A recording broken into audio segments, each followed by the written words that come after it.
Now, I've got a lot of wonderful Mormon friends, but I'm sorry, Joseph Smith made some big errors. We're spreading the gospel. Let the world see the love of Jesus setting us free from the mountains to valleys. Our voices proclaim. Guys, Cliffe Knechtle went on the PBD Podcast a couple months ago and talked Mormonism, Joseph Smith, and everything in between. Guys, I'm going to give you my reaction to this video after the video plays out, but guys, let's watch this together. Within Christianity, let's kind of break that down. Biggest difference between Christian, non-denominational Christians versus Catholicism versus LDS Mormonism. All right. Catholicism and non-denominational Christian churches hopefully stick to the Orthodox Christian faith. One God, three persons, Father, Son, Holy Spirit, deity and humanity of Christ, sinless life, atoning death on the cross, resurrection, ascension to heaven, he's coming back a second time. Now, I've got a lot of wonderful Mormon friends, but I'm sorry, Joseph Smith made some big errors. And one of the biggest errors he made is, once again, the identity of Christ. Mormonism, in its fundamental teachings, teaches that Jesus and Lucifer are brothers. What? No. Jesus is the eternal God. Lucifer is a created angel who fell, who rebelled against God. They are not brothers.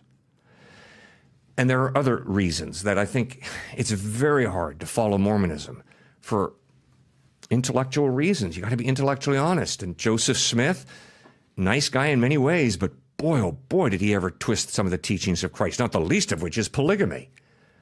I mean, you can't read the Bible and walk away saying polygamy is good. When Solomon had 700 wives and 300 concubines, the Bible's not saying, oh, that was good. When David had a few wives and some concubines, the Bible's not saying that was good. That polygamy that's recorded in the Old Testament is not saying, oh, polygamy is good. No, right at the beginning in Genesis 2:24, we read, for this reason a man shall leave his father and mother, be united to his wife, and the two shall become one flesh. Not the 10 become one flesh, the two become one flesh. So God's purpose in creating us male and female is, for this reason a man shall leave his father and mother, be united to his wife, and the two shall become one flesh. That's not polygamy, that's monogamy. Got it. Okay. So within Islam, go to Islam. When a Muslim sells the benefit of becoming a Muslim, what are the benefits? If you become one, here's what's going to happen. Christianity, you accept, you go into heaven, salvation, great. What is it with becoming a Muslim? I think the best reason for a secular American to become a Muslim is because it provides structure. We started off this wonderful time together, Patrick, talking about relativism. Mm-hmm. Well, if you think about relativism enough, you begin to realize that you can never look into your spouse's face and say, you should not have said that. There's no should. There's no ought. And you can't look into your child's face and say to them, that was wrong what you did. No, if you're a moral relativist, it's all just a matter of choice. It's all relative. Well, you see, you try and live that out enough. You live in a family, in a neighborhood, in a school. You play on a ball team. You live in a culture. You watch a government go in that direction, and it is stinking meaningless. Life is a stinking crapshoot. And then Islam comes in saying, here's structure. Here's structure for every area of your life. And I think those Americans who have become Muslims have done it largely, often for that reason. I yearn for structure. I yearn for order, because this is chaos, moral relativism. It's totally chaotic. Well, I would say, Muslim Catholics and Jews probably have more structure than Christianity does. There's a system on what you do. There's rituals. There's certain more sacrifice to be one. If you want to be a Jew, there's a lot of sacrifice you're making. If you want to be a Muslim, there's a lot of sacrifice you're making and certain habits you got to follow. And I would even put Mormonism in there because their service is longer. There's certain things you do on Monday, certain things you wear, certain structures you have to have financially. It's not just 10%, it's more. There's certain ways you go about it. Kids go in 2 years, learn a language, go to a different place, go to your, what do they call it when you go on your 2-year missions trip that you go on, right? Okay, so that's fine. That's the structure part. Yep. But that can't be it. What else are they selling for one to say, yeah, I think that makes sense. I'm open to the idea. Well, I think obviously the Mormons bang away on family, Okay. which is great, obviously, tremendous. And Muslims, I think, do a very good job talking about devotion. You pray 5 times a day, facing Mecca, buddy. So get down on your knees and pray to God. So, you know, there are some points there that are legitimate, I feel. Very legitimate. But remember, Patrick, read the Gospels.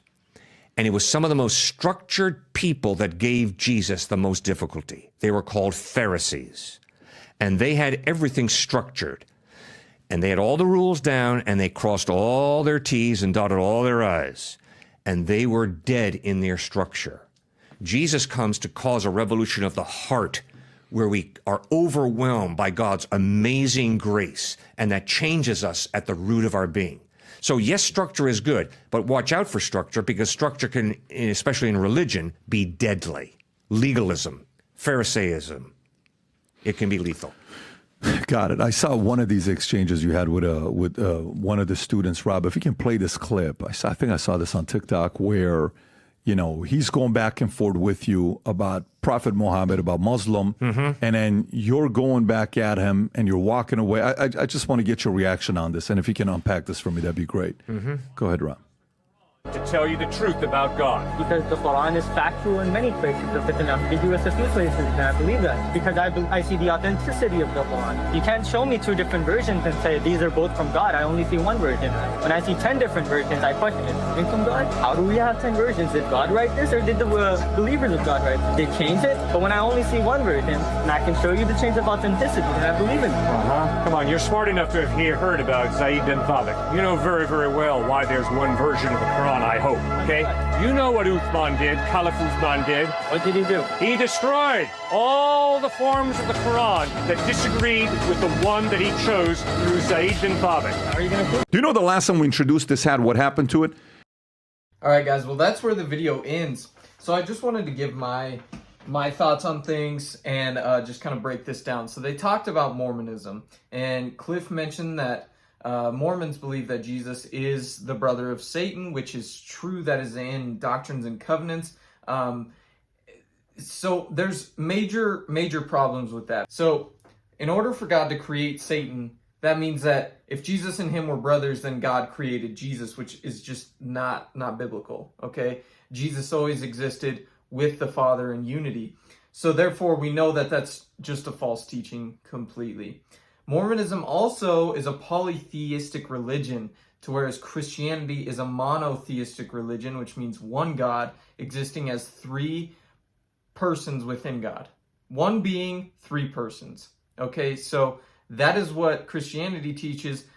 Mormonism teaches that God the Father is a being, Jesus Christ is a being, and the Holy Spirit is a being. So 3 separate gods. We believe that there is one God existing as 3 co-eternal persons within God. So with that being said, those are just some of the false teachings of Mormonism. And then he also mentioned Catholicism, but Cliffe didn't really address Catholicism, which I really don't know why Cliffe kind of tiptoes around Catholicism. It doesn't really make sense, because Catholicism at its roots is false. They completely disregard the gospel, and they add works into salvation. So in the Catechism, it says that you are saved by baptism, observance of the commandments, and faith. And then it also goes on to say that you need the sacraments to be saved. So yeah, that's Catholicism. So they are a works-based religion. Then he got into Islam.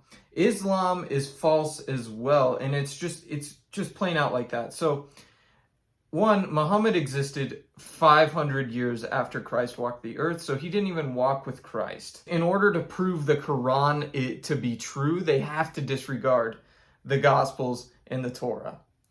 So those are just a little bit of my thoughts on these false religions. Guys, let me know your thoughts down in the comment section. And guys, I really hope that you can come to understand, if you don't understand already, that we are saved by grace through faith in Jesus. That's the only reason that we get to go to heaven, is because of what Jesus did. It's not based on our own doing, lest any man should boast.